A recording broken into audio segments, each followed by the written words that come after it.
What if I told you that the average human lifespan is just 4,000 weeks long?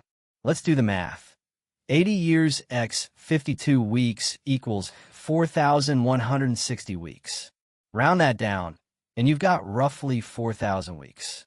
If you're 30 years old, you've already burned through over 1,500 of them. Suddenly, those endless to-do lists, productivity hacks, and a frantic rush to get everything done feel a little absurd, don't they? We're all running around like hamsters on a wheel, convinced that if we just optimize hard enough, we'll finally get ahead, only to realize the wheel never stops spinning. What if the secret to a meaningful life isn't doing more, but doing less, and doing it with purpose? That's the radical idea at the heart of 4,000 Weeks by Oliver Burkeman. This isn't just another productivity book. It's a philosophical gut punch that forces you to confront the reality of your mortality, and in doing so, shows you how to stop wasting your precious time. Let's dive in. Introduction. 4,000 Weeks isn't your typical time management guide. Written by Oliver Burkeman, a former productivity columnist for The Guardian, this book flips the script on our obsession with efficiency. For years, Burkeman wrote articles about life hacks, morning routines, and getting more done in less time. But over time, he realized something terrifying. The more he chased productivity, the emptier his life felt. The title refers to the average human lifespan, about 80 years or 4,000 weeks. And Burkeman argues that embracing our limited time, not fighting it, is the key to living deeply. If you've ever felt overwhelmed by deadlines, FOMO, or the pressure to optimize every second, this book is a wake-up call. It's packed with insights from philosophy, psychology, and even ancient wisdom to help you stop chasing the illusion of control and start living a life that matters.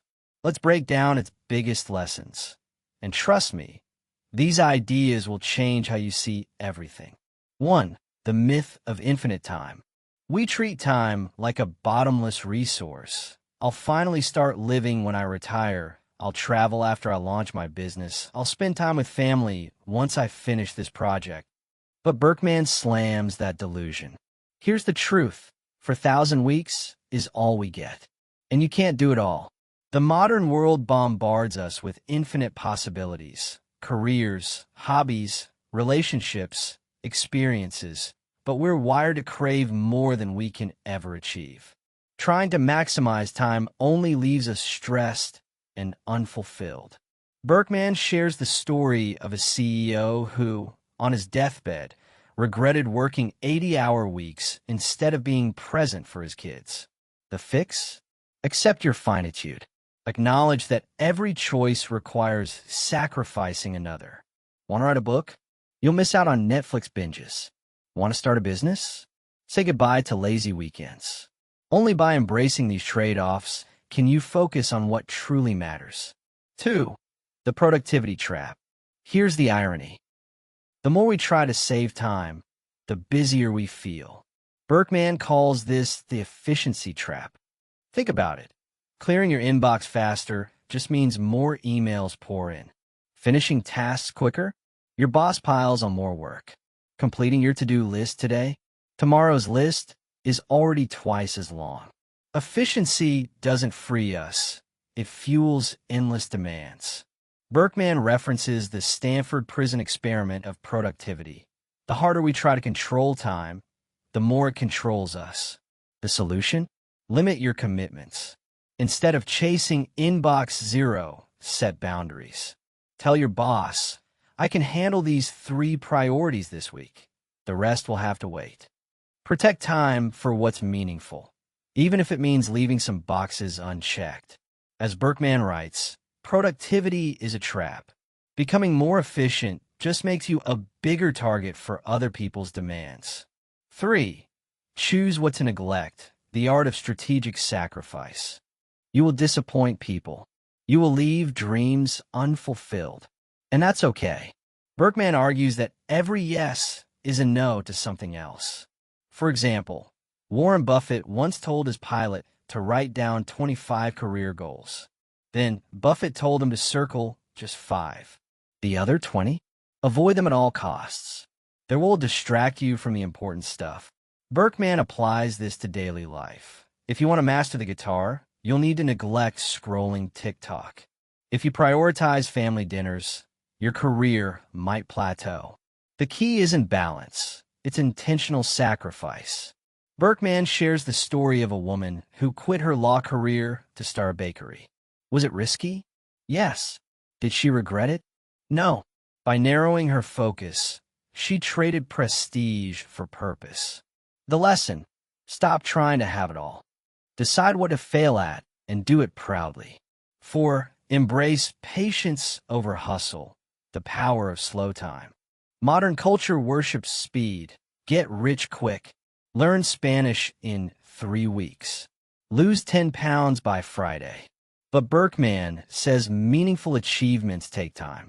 Think of raising a child, 18 plus years, mastering a craft, 10,000 hours, or building a deep relationship, a lifetime. These can't be rushed. Yet we abandon them for quick wins. Hello? Instagram likes. Burkeman calls this existential procrastination, prioritizing the trivial over the profound. His advice: invest in slow burns. Start that decade-long project. Plant a tree you'll never sit under.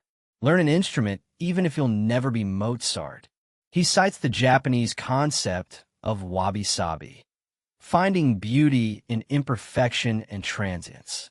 For example, a gardener who spends years nurturing bonsai trees knows the joy is in the tending, not the end result. As Burkeman writes, the day after your deadlines is where life happens. 5. Let go of control. Surrender to the chaos. We cling to planners, apps, and schedules, desperate to manage time.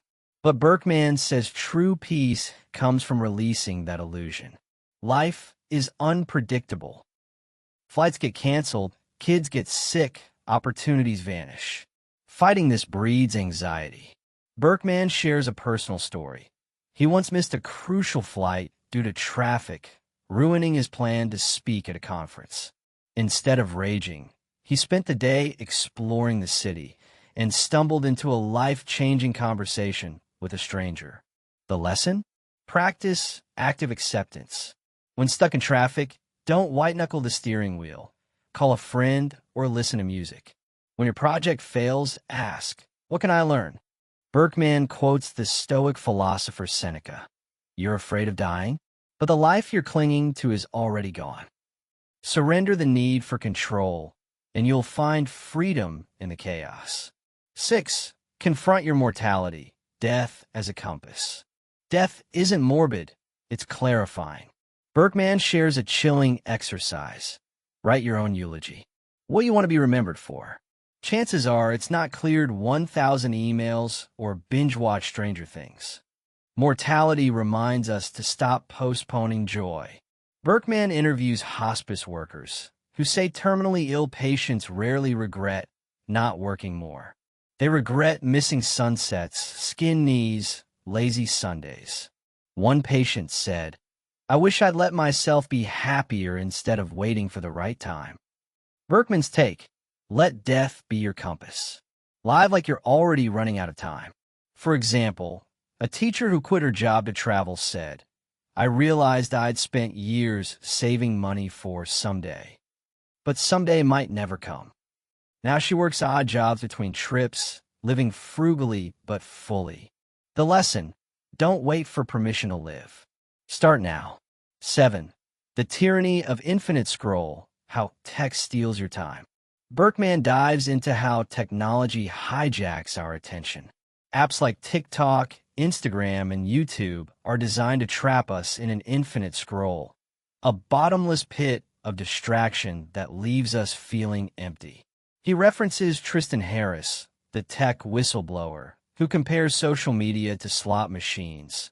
They exploit our brains' craving for novelty, making us addicted to just one more click. Burkeman's fix?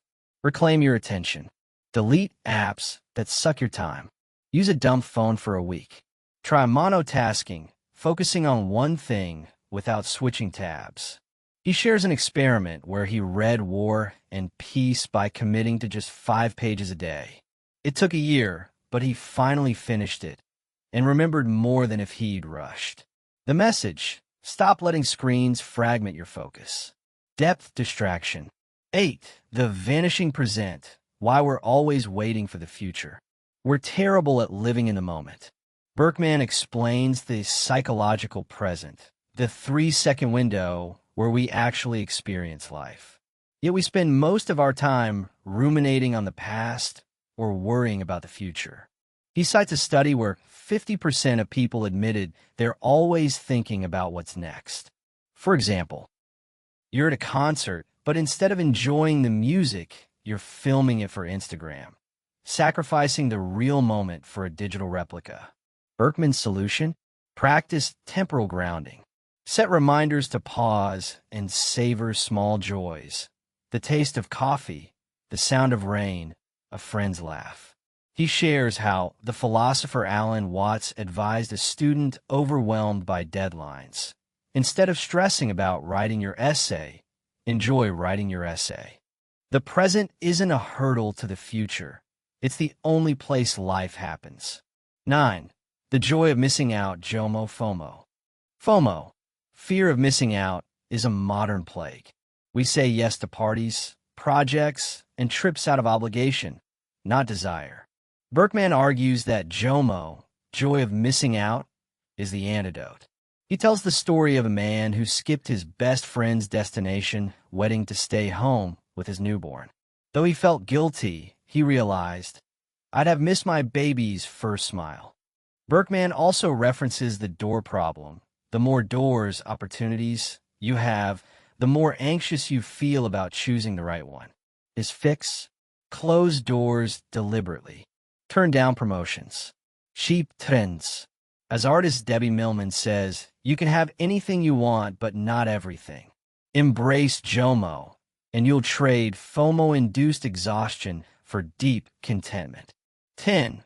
Legacy over likes. Building something that outlasts you. Finally, Burkeman pushes us to think beyond our lifespan. What will you leave behind? Not just wealth or fame, but a legacy of meaning. He shares the story of the Long Now Foundation, a group building a clock designed to tick for 10,000 years. The point? To shift our perspective from next quarter to next millennium. Burkeman isn't saying you need to invent a clock, but to invest in projects that outlive you. For example, a teacher who mentors students, a parent who raises kind kids, an artist who creates beauty. As poet Mary Oliver wrote, tell me, what is it you plan to do with your one wild and precious life? Burkeman's answer: build sandcastles knowing the tide will wash them away. The joy is in the building, not the permanence. Conclusion. So, there you have it. 4,000 Weeks isn't about cramming more into life. It's about editing life down to what's sacred. Burkeman's message is liberating. You don't have to do it all. You just have to do what matters. If this resonated, grab the book. It's packed with stories, philosophy, and actionable steps to reclaim your time. Burkeman doesn't just diagnose the problem. He gives tools. The reverse to-do list. Write down what you won't do. The routine revolution. Design days around joy, not efficiency, and more. And hey, if you enjoyed this summary, smash that subscribe button and ring the bell. We drop deep dives like this every week, breaking down books that challenge how you think, work, and live. Let us know in the comments, what's one thing you'll stop doing this week to make room for what counts? Maybe it's quitting a soul-sucking side hustle, deleting Twitter, or finally booking that trip you've postponed for years. Remember, your 4,000 weeks are ticking. Spend them wisely. Oh, and if you're thinking, but I don't have time to read the whole book. Here's a paradox. Listening to this summary took 15 minutes. Reading the book takes 6 hours. But what if those 6 hours help you reclaim thousands? Food for thought. Thanks for watching, and see you next time.